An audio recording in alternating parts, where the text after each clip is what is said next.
நேர்கள் அனைவருக்கும் எனது இனிய வணக்கம். நான் உங்கள் டிஜே சுந்தரபாண்டி, சிவகாசியிலிருந்து. நேர்களே, தற்போது நம்ம பார்க்க போற விஷயம் என்னன்னா, 2025 நடைபெறுகின்ற 3 கிரக பயிற்சிகள் அப்படின்னு நம்ம சொன்னோம். இந்த 3 கிரக பயிற்சியில சுப கிரகம் என்று அழைக்கப்படுகின்ற குரு பகவான், இந்த குரு பகவான் ரிஷப ராசியிலிருந்து மிதுன ராசிக்குள்ள எப்ப போறாரோ அதுதான் குரு பெயர்ச்சி என்று அழைக்கப்படுகிறது. அப்ப இந்த குரு பகவான் எப்பொழுது நம்ம ரிஷபராசியை விட்டு மிதுன ராசிக்கு போறாருங்கிறத ஃபர்ஸ்ட் தெரிஞ்சுக்கணும். பார்த்தீங்களா? அதாவது கரெக்டா மே மாதம் 14ஆம் தேதி குரு பகவான் மிதுன ராசிக்குள்ள நுழையிறாரு. இந்த குரு என்று அழைக்கப்படுகின்றவர் சுப கிரகமாக கருதப்படுகிறார். தேவர்களின் குரு, தேவர்கள் சொல்லுவோம் பார்த்தீங்களா, அந்த தேவர்களுக்கே குருவாக இருக்கக்கூடிய நம்மளுடைய குரு பகவான் சுப கிரகமாக, நவகிரகங்களில் இயற்கை சுப கிரகமாக இருக்கிறார். இப்ப நம்ம எல்லா இடங்கள்லையும் போய் நம்ம ஜாதகம் பார்க்கும்பொழுது மேக்சிமம் பார்த்தீங்கன்னா சுப நிகழ்ச்சிகள் என்று சொன்னாலே நம்மளுடைய ராசியில அல்லது நம்மளுடைய லக்னத்தை குரு பார்க்காரா, அப்ப கோச்சார ரீதியாக குரு பார்வை நம்மளுடைய எந்த விஷயத்துக்காக நம்ம நோக்கிறோமோ அந்த விஷயங்கள்ல குரு பார்வை இருக்கான்னு தான் ஜோதிடர்கள் எல்லாமே பார்க்குறாங்க. ஸோ இப்போ நடைமுறையில் பார்த்தீங்கன்னா சாதாரணமாக ஜோதிடம் பார்க்குற மனிதர்களுமே பார்க்க ஆரம்பிச்சிட்டாங்க. பேசிக்காவே நம்மளுடைய நேயர்களுக்கே பல பேருக்கு தெரியுது குரு பார்வை என்ன, குருவோட செயல்பாடு என்ன அப்படிங்கிறது இயல்பாகவே கற்றுக்கிட்டாங்க. ஏன்னா இப்போ அதுக்கெல்லாம் மெயின் காரணம் என்னென்னா யூடியூப் சேனல் என்ற ஒரு அற்புதமான செயல்பாடு.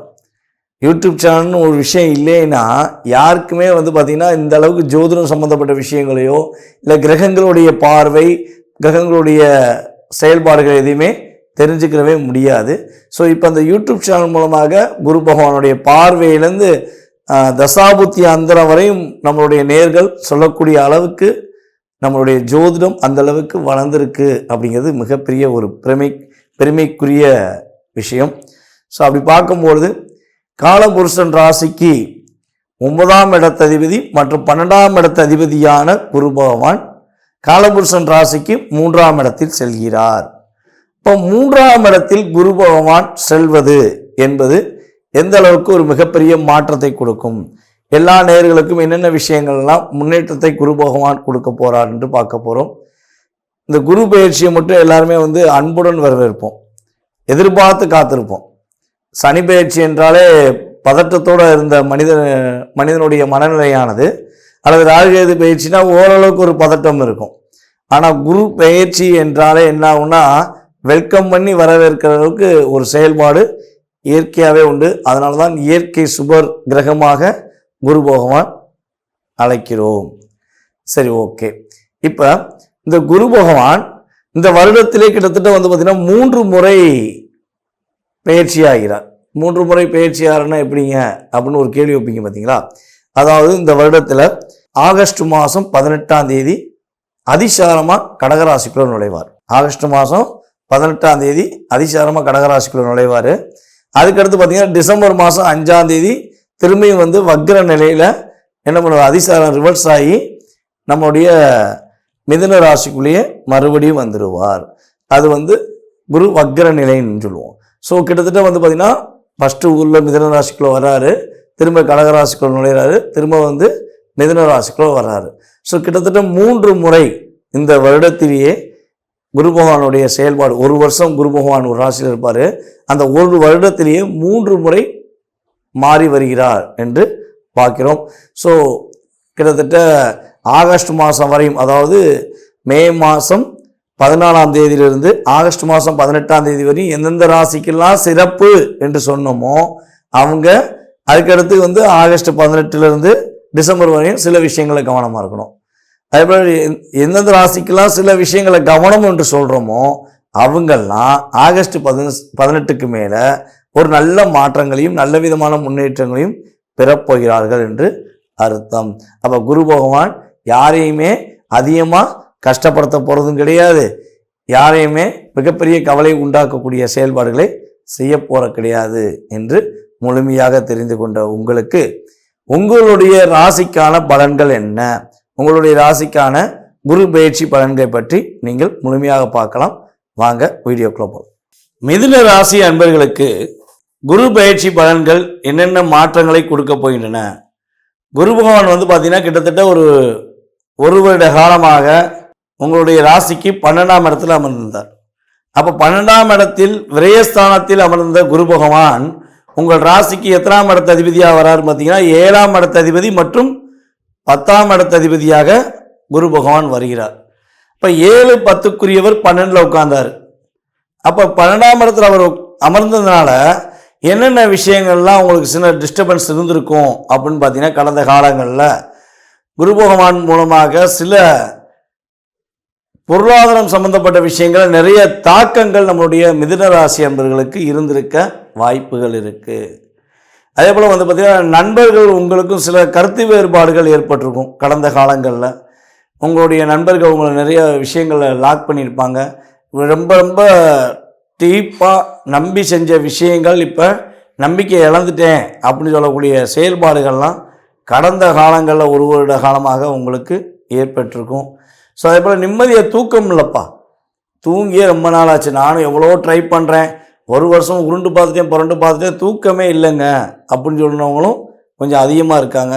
ஸோ அதே போல் பயணங்கள் மேற்கொள்ளும் போது நல்லா பர்ஃபெக்டாக பிளான் போட்டு போனாலும் அந்த பயணங்கள் என்ன இருக்கும், நிம்மதி இல்லாமல் சூழ்நிலைகள்லாம் உங்களுக்கு இருந்திருக்க வாய்ப்புகள் உண்டு என்று பார்க்கிறோம்.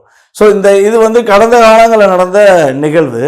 ஸோ இந்த 2025 மே மாதம் நடைபெறுகின்ற குரு பயிற்சி என்னென்ன மாற்றங்களை கொடுக்க போகுது, நம்முடைய மிதுனராசினியர்களாகிய உங்களுக்கு என்னென்ன மாற்றங்களை கொடுக்க போகிறார் குரு பகவான் அப்படின்னு சொல்லி பார்த்தீங்கன்னா, குரு பகவான் ஜென்ம குருவாக உள்ளே நுழைகிறார். இப்போ ஜென்ம குரு அப்படின்னா என்னென்னா, எதையுமே கொஞ்சம் பர்ஃபெக்டாக ஃபில்ட்ரு பண்ணி உங்களுடைய வாழ்க்கையில் நீங்கள் என்ன செய்யணும் என்ன செய்யக்கூடாதுங்கிறத 2 விதமான சிந்தனைகளை உங்களுடைய மனதுக்குள் கொடுத்து அதை செயல்படுத்துவதற்கான ஆற்றலை கொடுக்கக்கூடிய அமைப்பு ஜென்ம குருவுக்கு உண்டு. ஆனால் என்னன்னா, நீங்கள் செய்யணும் அப்படின்னு நினச்சி உறுதியாக இருந்தால் மட்டும்தான் இந்த குரு பயிற்சியில் எதையுமே செஞ்சு முடிப்பீங்க. ஒரு பதட்டமும் ஒரு சிந்தனையும் இருந்துக்கிட்டே இருந்துச்சுன்னா அதை செய்து முடிப்பதற்கான காலதாமதங்கள் ஏற்பட வாய்ப்புகள் உண்டு. இந்த குரு பகவான் உங்கள் ராசிக்கு ஜென்ம குருவாக அமர்ந்து தன்னுடைய பார்வைகள் மூலமாக உங்களுக்கு மிக முக்கியமான விஷயங்கள்லாம் கொடுக்குறாரு. இப்போ என்ன முக்கியமான விஷயங்கள்லாம் கொடுக்க போகிறாரு, அவருடைய பார்வை மூலமாக உங்களுக்கு என்னென்ன பலன்கள் கிடைக்க போகுது, என்னென்ன மாற்றங்கள் கிடைக்க போகுது அப்படின்னு பார்க்கும்போது, குரு பகவான் தன்னுடைய 5ஆம் பார்வை மூலமாக உங்கள் ராசிக்கு 5ஆம் வீடான துலாம் ராசியவே பார்க்க. அப்போ புத்திர பாக்கியத்துக்காக காத்து கொண்டு கிட்டத்தட்ட ஒரு 3 வருட காலமாக புத்திர பாக்கியம் கிடைச்சிருமா, புத்திர பாக்கியங்களுக்கெல்லாம் எப்போ கிடைக்கும் தெரியல அப்படின்னு வருத்தப்பட்டு கொண்டு இருக்கும் நம்முடைய மிதுன ராசிக்காரர்களுக்கு புத்திர பாக்கியம் கொடுப்பதற்கான அமைப்பு உண்டு. புத்திர பாக்கியம் அதே போல் பார்த்தீங்கன்னா, இப்போ தான் புத்திரம் பாக்கியத்தில் ஒரு ஆணும் பெண்ணும் சேர்ந்து குழந்தை பாக்கியத்துக்குரிய அமைப்பு இருக்குது. இல்லற வாழ்க்கையில் சந்தோஷமாக இருந்து அதன் மூலமாக புத்திர பாக்கியம் கிடைக்குது. சில நேரங்கள் பார்த்தீங்கன்னா, இப்போ டெஸ்ட் பேபின்னு வந்துருச்சு. அப்போ முன்னாடிலாம் டெஸ்ட் பேபி கிடையாது, ஆனால் இப்போ என்ன ஆகுது, டெஸ்ட் பேபி கொஞ்சம் அதிகமாக பிரபலம் பண்ணிக்கிட்டு இருக்காங்க. ஏன் அப்படின்னா, முன்னாடி நான் அதாவது ஒரு கிட்டத்தட்ட 2 தலைமுறைக்கு முன்னாடி 3 தலைமுறைக்கு முன்னாடிலாம் பார்த்தீங்கன்னா, ஒரு வீட்டில் 10 குழந்தைகள் இருக்கும். ஒரு சில வீட்டில் ஒரு 12 குழந்தைகள்லாம் இருந்த வீடுகள்லாம் இருக்குது. அதுக்கப்புறம் என்னாச்சு, 2 தலைமுறைக்கு முன்னாடி என்னாச்சு, ஒரு வீட்டில் 4 குழந்தைகள் 3 குழந்தைகள் பிறக்கக்கூடிய அமைப்பில் செயல்பாடுகள் கொண்டு வந்தாங்க. அப்புறம் நாம் இருவர் நமக்கு ஒருவர்னு சொல்லி கொண்டு வந்தாங்க. இப்போ நாம் இருவர் நமக்கு மட்டுமே இருவர்னு சொல்லி நிறைய மாற்றங்களை கொண்டு வந்து குழந்தை பாக்கியத்தில் நிறைய தடைகளை ஏற்படுத்திக்கிட்டாங்க. காலதாமத திருமணம், அதே போல் திருமணம் முடித்த பிறகு இல்லை நம்ம பொருளாதாரத்தை முன்னேற்றிக்கிடுவோம் அதுக்கப்புறம் குழந்தை பெற்றுக்குருவோம் அப்படிங்கிற செயல்பாடு, இதெல்லாம் நிறையா கொண்டு வந்து குழந்தை பாக்கியம் இப்போ கிடைக்குமான்னு கோயிலாக சுற்றுறது, ஆஸ்பத்திரியாக சுற்றக்கூடிய அமைப்பில் நம்மளை உருவாக்கி வச்சுட்டாங்க. இப்போ அதனால் டெஸ்டி பேபிங்கிற ஒரு செயல்பாடை கொண்டு வந்து குழந்தை பாக்கியத்தை உருவாக்கி கொடுத்துக்கிட்டு இருக்காங்க. ஸோ அதெல்லாம் ஒரு பக்கம் இருந்தாலும் உண்மையான அன்புடன், உண்மையான இல்லற சந்தோஷத்துடன், ஒரு கணவன் மனைவி ஒற்றுமையுடன் இருப்பவர்களுக்கு குரு பகவான் இந்த வருடத்தில் குழந்தை பாக்கியம் கொடுக்க போகிறார் என்பது கிரக ரீதியான செயல்பாடுங்க. எழுதி வச்சுக்கோங்க. நானும் என்னுடைய கணவரும் நானும் என்னுடைய மனைவி உண்மையாக இருக்கோம். குழந்தை பாக்கியத்துக்காக காத்திருக்கோம். ரொம்ப ரொம்ப கஷ்டப்பட்டுட்டோம். மனசுக்குள்ளே எங்களுக்குள்ள ஒரு அழுத்தம் இருந்துக்கிட்டே இருக்குது. எங்களுக்கு குழந்தை பாக்கியம் கடவுள் கொடுத்துருவார் முழு நம்பிக்கையோடு இருக்கோம் அப்படின்னா, உறுதியாக நீங்கள் நம்புகிற தெய்வமும் நீங்கள் கும்பிடுற வழிபாடு முறைகளும் இந்த குரு பகவான் பார்வை மூலமாக அற்புதமாக குழந்தை பாக்கியத்தை கொடுக்கும். கிரகங்கள் கோச்சார ரீதியான கிரகங்கள் வலிமையாக இருக்குது. இதில் உங்களுடைய சுய ஜாதகமும் வலிமையாக இருந்தால் 100% குழந்தை பாக்கியம் உண்டு என்பதை தெளிவாக சொல்ல முடியும். ஸோ அதே போல் பார்த்திங்கன்னா உங்களுடைய அறிவின் திறமை செயல்பாடுகள், ஒரு விஷயத்தை அப்படியே பிரம்மாண்டமாக யோசிக்கிறது, கவிதை எழுதுறது, கற்பனை திறனை வளர்த்துக்கொள்வது, கம்யூனிகேஷன் ஃபீல்டை செயல்படுத்துவது, கம்ப்யூட்டர் கணினி சம்மந்தப்பட்ட டிபார்ட்மெண்ட்டில் ஒர்க் பண்ணுறவங்களுக்கு தன்னுடைய அறிவின் திறமை மூலமாக தன்னுடைய திறமையை வெளியே கொண்டு வெற்றி பெறுவதற்கான ஒரு அற்புதமான காலகட்டம். பரிசு பொருட்கள் அதிகமாக கிடைக்கும். உங்களுக்கான ஒரு அங்கீகாரம் கொடுக்கக்கூடிய ஆற்றல் குரு பகவான் கொடுக்க போகிறார். உங்களுக்கு பிடிச்ச மாதிரி ஒரு ஆடம்பர பொருட்களை வாங்குவீங்க. பெண்களாக இருந்தால் தன்னுடைய கணவனுடன் சந்தோஷமாக வெளி சுற்றுலா பயணங்கள் செல்வதற்கான வாய்ப்புகள் உண்டு. அதே போல் பார்த்தீங்கன்னா உங்களுடைய மாமியாருக்கும் உங்களுக்கும், அதாவது திருமணம் முடித்த பெண்களுக்கு மாமனாருக்கும் மாமியாருக்கும் உள்ள அவங்க மூலமாக உங்களுக்கு ஏற்படுகின்ற இன்னல்கள், அவர்கள் மூலமாக சில பிரச்சனைகள் நீங்கள் ஏதேனும் இருந்தால் அந்த பிரச்சனை முற்றுப்புள்ளி வைக்கப்படும். அல்லது நீங்கள் உங்களுடைய மாமியார் தவறாக புரிஞ்சுக்கிட்டு இருக்கீங்க, அவங்க உண்மையாக தான் இருக்காங்கன்னா அதை நீங்கள் தெளிவுபடுத்திக் கொள்வதற்கான வாய்ப்பை குரு பகவான் அற்புதமாக வழங்க போகிறாரு. அப்போ குடும்ப ஒற்றுமை இந்த காலகட்டங்களில் ரொம்ப ரொம்ப உங்களுக்கு சூப்பராக இருக்க போது. கணவன் மனைவி ஒற்றுமை ரொம்ப அற்புதமாக இருக்கும்.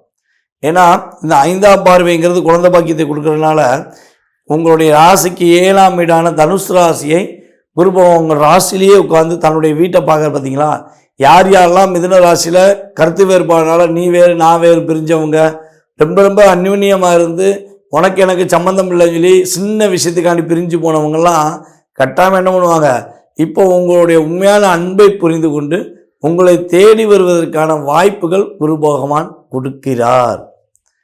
அதே போல குரு பகவானின் 9ஆம் பார்வை உங்கள் ராசிக்கு மிகப்பெரிய ஒரு அற்புதமான மாற்றத்தை கொடுக்க போகுது. உங்கள் ராசியிலே அமர்ந்து குரு பகவான் உங்கள் ராசிக்கு 9ஆம் வீடான கும்பத்தை பார்ப்பது மூலமாக குலதெய்வ வழிபாடு அற்புதமாக கிடைக்க போகுது. குலதெய்வத்து மூலமாக ஒரு அற்புதமான மாற்றங்களை நீங்கள் பெற போகிறீங்க. உங்கள் அப்பா உங்கள் தாத்தா இவங்களுடைய சொத்துக்கள் உங்களுக்கு கிடைப்பதற்கான வாய்ப்புகள் உண்டு. அதே போல் பார்த்தீங்கன்னா சொத்துல ஏதாவது வில்லங்கம் இருக்குது, பிரச்சனை இருக்குது அப்படின்னு ஃபீல் பண்ணிங்கன்னா அந்த வில்லங்க பிரச்சனைகள் நிவர்த்தியாகி உங்களுக்கே சொத்து கிடைப்பதற்கான ஆற்றலை குரு பகவான் கொடுப்பார். அல்லது உங்களுடைய சொத்து உங்களுடைய குழந்தைக்கு போய் சேரும். தாத்தா சொத்து பேரனுக்கு சொந்தங்கிறது உங்களுக்கும் உண்டு, உங்கள் அப்பா சொத்து உங்கள் மகனுக்கு உண்டு. அப்படிங்கிற மாதிரி உறுதியாக அந்த ஆற்றல் குரு பகவான் மூலமாக கிடைக்கப் போகிறது.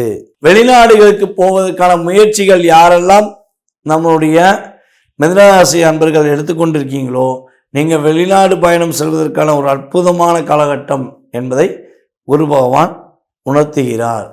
அதே போல் பார்த்தீங்கன்னா இந்த நேரங்களில் பணம் சம்பந்தப்பட்ட விஷயங்களில் மிகப்பெரிய முன்னேற்றம் உண்டு. பணப்புழக்கங்கள் கொஞ்சம் அதிகமாக இருப்பதற்கான வாய்ப்பு உண்டு. யாரெல்லாம் அரசியலில் ஈடுபடுகிறார்களோ அரசியல்வாதிகளுக்கு மிகப்பெரிய மதிப்பும் மரியாதையும் அங்கீகரிக்கப்படும். ஒரு சாதாரண சாதாரண உறுப்பினர் இருந்தவர் இந்த மிதுனராசி என்பதாக இருந்தாங்கன்னா இந்த காலகட்டங்களில் அவங்க நல்ல ஒரு போஸ்டிங் வாங்கி அதே ஒரு கம்பீரமாக நடந்து செல்வதற்கான ஆற்றலும் செயல்பாடுகளும் குரு பகவான் கொடுக்கிறார். திருமண தடைகள் விலகப் போகிறது. சுப காரியங்களில் உள்ள தடைகள் விலகி சுப காரியங்கள் சிறப்பாக நடத்தி வைப்பதற்கான ஆற்றலும் செயல்பாடுகளும் குரு பகவான் மூலமாக உங்களுடைய இல்லத்தில் நடைபெறும் என்பது கிரக ரீதியான உண்மை. ஸோ இவ்வளவு ஒரு அற்புதமான மாற்றங்கள், இவ்வளவு அற்புதமான செயல்பாடுகள் உங்களுக்கு கிடைக்கும் பொழுது தடைகள் விலகி நம்முடைய மிதுனராசி அன்பர்கள் வெற்றி பெறுவதற்கான வாய்ப்பு இருக்குது என்பதை உறுதியாக சொல்ல முடியும். இந்த குரு பயிற்சி காலங்களில் நீங்கள் வழிபாடு செய்ய வேண்டிய ஸ்தலம் அப்படின்னு பார்த்தீங்கன்னா, பழனி ஆண்டவரை இந்த வருடத்தில் 2 முறையாவது சென்று வழிபாடு செய்யுங்கள். குரு பகவானின் முழு ஆசீர்வாதமும் மிக வெற்றிகரமான செயல்பாடுகளும் உங்களுக்கு முழுமையாக கிடைக்கப்பட்டு நம்மளுடைய மிதுன ராசி அன்பர்கள் வெற்றி பெறுவார்கள் என்பது கிரக ரீதியான உண்மை.